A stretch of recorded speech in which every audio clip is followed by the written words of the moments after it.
Yo, people, welcome back to On Track GP for your Australian Grand Prix qualifying session, right? Because me and Joe have got a lot to get into. First of all, bro, how are you doing? Yeah, early in the morning. I'm buzzing. I mean, I'm very tired. I've had 2 cups of coffee, but I'm quite buzzing after that qualifying. There's a lot to get through, but it was very exciting. It's set up for a great race tomorrow morning. Yeah, it actually made up for the fact that it was a 6 a.m. qualifying. It's not easy. Do you know what I mean? It's not easy, but it was a good qualifying session in the end. Obviously, we have to start with our pole sitter. Max Verstappen is going to lead the race tomorrow. Not really a surprise when we spoke about it in our previews. Obviously, I tried to hype up and manifest Checo as much as I could, but in the end, he didn't even make it to Q2. Do you know what I mean? As a Red Bull, massive upset for him. But Max, it felt like there was going to be a moment of doubt of whether he would get pole or not, because he was only like 9 thousandths of a second, I think, clearing in the first place. And then he managed to extend his gap to, I think, a 16.7 and was really strong, 1:16.7. What did you make of it all? Yeah, I mean that's you know, we as you said, we expected that to happen from Max, and he's delivered in the way that I think the majority of anybody in the know about F1 expected him to. So I think he'll be very happy with that. Red Bull will be very happy with that. And as you say, you know, it's going to be very difficult for anybody to catch him tomorrow, particularly with how quick that car is looking, and with him starting from the front. I think everyone's got a job on their hands. I think the more interesting point about the Red Bulls there, as you mentioned, Matisse, is Sergio Perez. What's going on? What is going on? It looks like Red Bull have cut his brakes. The dude can't get around turn 3. He's sticking it in the gravel all through FP3 and then straight into qualifying, just straight in the gravel again. And he seemed really unhappy on the radio. He was not happy at all with what was going on there. So I think that's the sort of, you know, keep your eyes open. Let's see what happens in the interviews and moving forward. But there's something that's not happy there in the Red Bull camp. There's going to be people brewing over this, be like, "Oh, did they do it on purpose?" Because Verstappen to do really well. He's the only car that DNF'd from qualifying, so he starts back in the grid. At least we've got a fast car back there. There's going to be plenty of overtakes for the fantasy as well. If you've got him on fantasy, you're definitely going to be getting a lot out of that. Sorry to cut you over there, Matisse, but you know I like a bit of a conspiracy theory drama in the F1, right? So there's a bit of a rumor going around at the minute. After Sergio Perez won in Saudi Arabia last week, he tweeted quite quickly in Spanish saying, "Oh, that was more difficult than I thought it was going to be, but very happy to get my 5th race win. I want to be champion." And then that tweet got deleted. Deleted. And he did the exact same tweet again, but just without "I want to be champion." So the exact same tweet, but so did Red Bull basically make him redo that tweet and say, "I don't want to be champion," and then cut his brakes and he started from the back of the grid. So there's a bit of controversy around that. People talking about it. You know, maybe it is a complete coincidence and the car's not working or whatever. But that tweet 100% came out and got deleted without him saying, "I want to be champion." So there's a bit of drama there, mate. I always wanted to know whether or not if they would allow him to even become champion. Not if he could, but would they allow him to even get that done over Verstappen, or would that be too much of a twist in the hierarchy? But hey, let's see what happens in the race. I'm disappointed that he starts from the back, because you know I wanted a bit of Red Bull drama, but I'm very happy that my Mercedes team has given me new life in second and third on the grid. I'm shocked, to be honest. Obviously Russell out qualifies Hamilton for the 3rd race in a row. Hamilton in 3rd. I'm sure they'll be both delighted with that. Did not see that coming, especially ahead of Alonso in the Aston Martin, who said that he had a little bit more time in that car. He felt he could have put together a stronger lap, then gets overtaken by both Mercedes. But that is a brilliant, isn't it? 2nd row. They actually feel like they might be able to even maybe hold that position, isn't it? Maybe not as quick as the Red Bull in the straight line, but a lot of DRS zones as well. Yeah, something that's so good for Mercedes there is not just having one car up on the front row and then the other car back in 7th. They've got the power that they can play a bit of a team game tomorrow and hold back the likes of the Aston Martin and the Ferrari. They have a very good chance of getting one, if not both cars, on the podium at the end of the day. Really positive signs for Mercedes there today. I mean, you must be absolutely buzzing, mate. You must be buzzing. So happy, bro. So happy. I mean, we needed this because it's been a struggle. Obviously, especially with the Aston Martins coming through now. Stroll, you know, he's in the top 10 there for sixth place. Actually, really strong position from Stroll. Obviously, Sainz splitting the 2 Aston Martins. With those guys coming up, That fight between the Aston Martins and Ferraris is going to be strong. So it is a bit of relief for us at Mercedes, definitely for sure. Leclerc finishing behind Sainz in the end, obviously split by Stroll. How did you? How did that happen? Mate, I don't know whether Carlos Sainz has been watching this and seeing me just like laying into him for the last month. But I mean, he's done not a good job, but he's out-qualified his teammate. I think it's probably more a reflection on something's gone not quite right there with, be it Leclerc, be it a mechanical thing, or be it something that he's not agreeing with the track, didn't like the conditions or whatever. Because generally we do see Leclerc quicker, and we have done generally throughout the season and in seasons gone by quicker than Sainz. So I think that's quite interesting. Maybe Sainz got the bit between his teeth a little bit. Could be looking to go a bit better tomorrow, and certainly, I mean, I tipped Leclerc to finish second in this race. That's a big ask. That's a big ask. I tipped Checo to win, so I'll predict.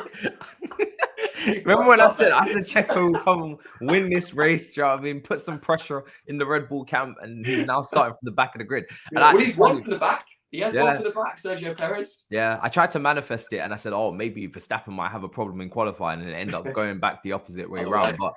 But for the Ferraris, I mean, it is a disappointing situation to be in, where you're behind both Mercedes, and obviously you're split between the Aston Martins, because that's going to be a crazy fight. Who do you think's got the better straight line speed, I guess, going into, because there's a lot of DRS zones in this track. I think straight line speed is huge. Obviously, turn 9 and 10, I think it is. Those double corners there, I love that swoop there. That's going to be quality. Especially if the first lap. I mean, I'm hoping that there's no contact, especially because my team's in a good place right now. But if there is, you might be able to take advantage.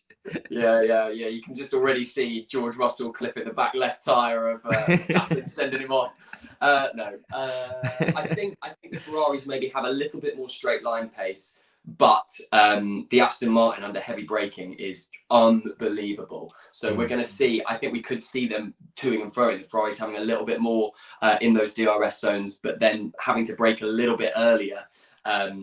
Because it doesn't brake as well as the Aston Martin does. So that's going to be a very interesting battle between those four cars and the four of them being so close together. Obviously, at the end of Q3 as well, there was some slight chance of rain.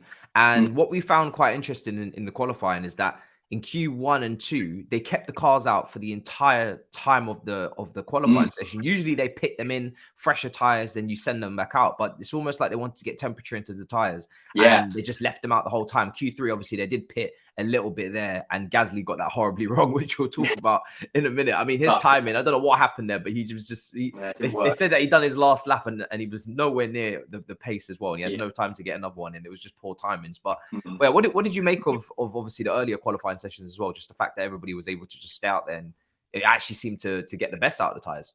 Yeah. I mean, it's a lot of it is going to be about the data as well. We're not expecting any rain tomorrow for the race, but it's not going to be particularly warm, about 16 degrees. So we're going to have a fairly cool track, very bright, but potentially quite a cool track. So they're going to, it's going to take a little bit more to get the heat into those tires. In terms of qualifying 1 and 2, not a huge amount to write home about. McLaren, unfortunately, again, and no joy for Oscar Piastri not even getting out of Q1. Lando Norris then just looking like he's struggling around the track. Just looked like the car is just uncontrollable, like a wild horse. It's just not looking good for McLaren. Tough, I'd say, for McLaren overall. Again, we say it every week. I mean, it's now the norm, isn't it? Really, for this team that they're struggling so far. I mean, Piastri, I think the only Australian driver. Obviously, this is the days where you miss a Ricciardo out there to give the fans a bit, give them something extra. But couldn't even make it into Q2.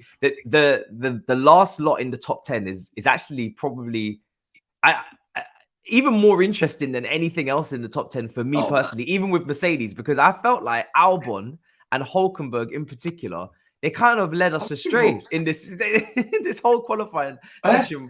I thought they were gonna finish higher than this. The way they were knocking on the door. Albon in Q1 put up some ridiculous times in comparison to everybody else. Maybe everybody else was just kind of just easing into it, and he was the first one to really put down his number. And Hulkenberg as well, even in Q2, put in some strong times as well. So some really good performances from them. I don't know. Do you think they can hope for much better in the race? Obviously, for Williams to have Albon in this position is ridiculous. Yeah, it's fantastic. I mean, dude was putting purple sectors up in sector 2 for pretty much the entire qualifying session. He was purple in sector 2. In Williams, what? Yeah, unbelievable. unbelievable. Like massive fair play. And Hulkenberg, who just sort of steady got himself into Q3 is fantastic. Let's not forget, last year at this circuit, Alex Albon drove for 57 laps on the hard tyre, came in, did one pit stop, put the soft tyres on and came in 10th. It was, I mean, it was one of the most unbelievable performances we saw the whole last year. And he's put in a brilliant qualifying session, starting in the top 10. I mean, he will be really hungry for double points back to back 2 years in a row at this circuit. And I really hope he gets them. He deserves it because he's a good driver, man. Opportunity to get points again this season as well. Obviously, his teammate Sargent is the rookie coming into this, so you know he'll be maybe Albon will of course be the lead driver maybe for Williams in terms of points and really expectation, an opportunity for him. But yeah, if he gets 2 points even from 2 races, that's so from 3 races, that's fantastic. Really, we're talking tens of millions of pounds. These little points towards the end of the season of what can make a difference. So yeah, Williams will be absolutely, considering where they were a couple of years ago. You remember, man, going years without points, and Albon's now putting up these great times, purple sectors, starting up, not even 10th, but up above it. It's great. Really good to see for Williams. Yeah, really, really strong from them. Obviously, Gasly's teammate Ocon just outside of the top 10 and 11th. Tsunoda. It's not good, is it? It's really tough. Oh, what went wrong for Ocon there? Because caught in traffic. Just caught in traffic. And this is the issue, isn't it? Is that everybody was kind of on like different strategies in the end because everybody stayed out for Q2. Some people were coming in and just warming up. They were doing, what is it, warm-up laps, is it? The out lap. The out lap. And then you had, some people really pushing to the absolute limits, getting in each other's way, and poor timing and unfortunate, circumstances can have you in 11th. Tsunoda just outside the top 10 as well. If he finishes outside the top 10 in the race again, I swear his luck is just insane if that happens. Yeah. Spoke about Norris, of course, as well. What did you make of Magnussen's performance? Because obviously his teammate got into Q3. He couldn't quite make it stick in the end, going out in Q2. No, I mean, I'll just sum it up in a facial expression. Well, all right, that happened. I've got nothing really to say about it. Not sort of what you'd expect, I guess, from Magnussen and Haas. Fine, but the star of the show there, without doubt, is of course Nico Hulkenberg. Yeah, 100%. De Vries obviously in 15th, Piastri on home turf in 16th, Zhu as well in 17th, and then obviously you've got Sargent and Bottas, and obviously Perez. I think Bottas maybe underspoken about in that Alfa Romeo. Did we expect better? What happened about? We don't actually usually speak about Alfa Romeo too much. Now we will. What happened there? I did expect better. I did suppose we know he's a proven driver.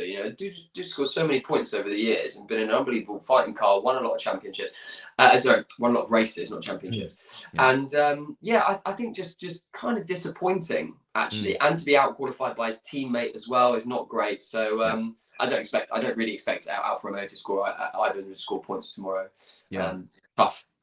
What's your predictions now for tomorrow? Now that you've seen what's happening in qualifying. Because obviously we have a lot of changes to make. Perez, I still feel like Perez can. If I go back to the starting grid for tomorrow, I feel like Perez can definitely minimum get himself back up into the top 8.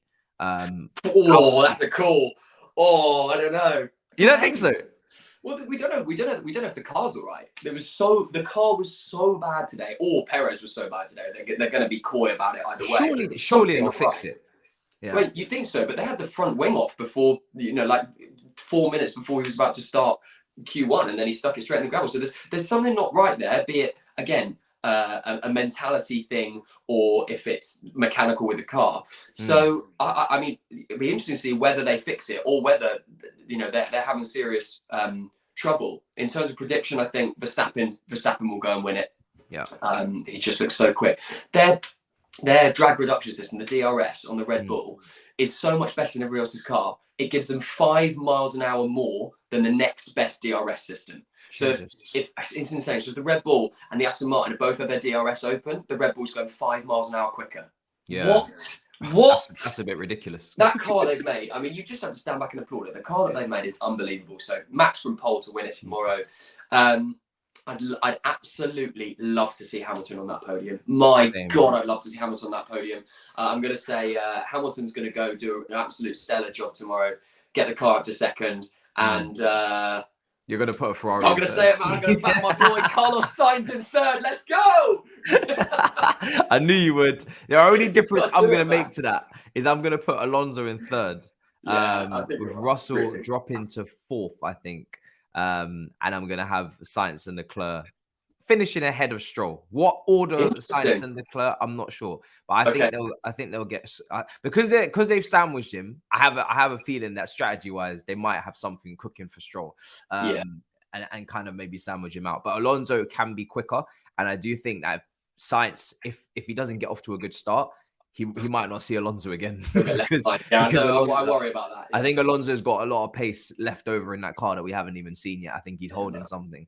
Even for those two Mercedes, I think they could struggle. But if Alonso keeps up with them, so what a session! Excited for the race tomorrow. You ready for that 5 o'clock wake up? Mate, earlier than that, I got to drive. I think I'll get up at like 3:30 or something. Jesus Christ, bro. I will see you in the studio tomorrow. Guys, make sure you subscribe, smash up the likes on Track GP. We will be here tomorrow morning in studio for the race, and we'll be joined by an absolute mob of people. It will be insane, the amount of people in that watch along. It's a watch party. Everybody wants to do this one. So we'll see you then. And until next time, big up, hopefully, a fantastic race coming tomorrow. That's what we need at that time. This Sunday, it's the Australian Grand Prix. I'm going to be there. We've also got Joe, we've got Matisse and Abby, and it's going to be brilliant. You guys going to be waking up in time? I'm ready. Set the alarm already, mate. Let's go. Let's go. Set your alarms for Sunday. It's the big one, the Australian GP, here on Track GP.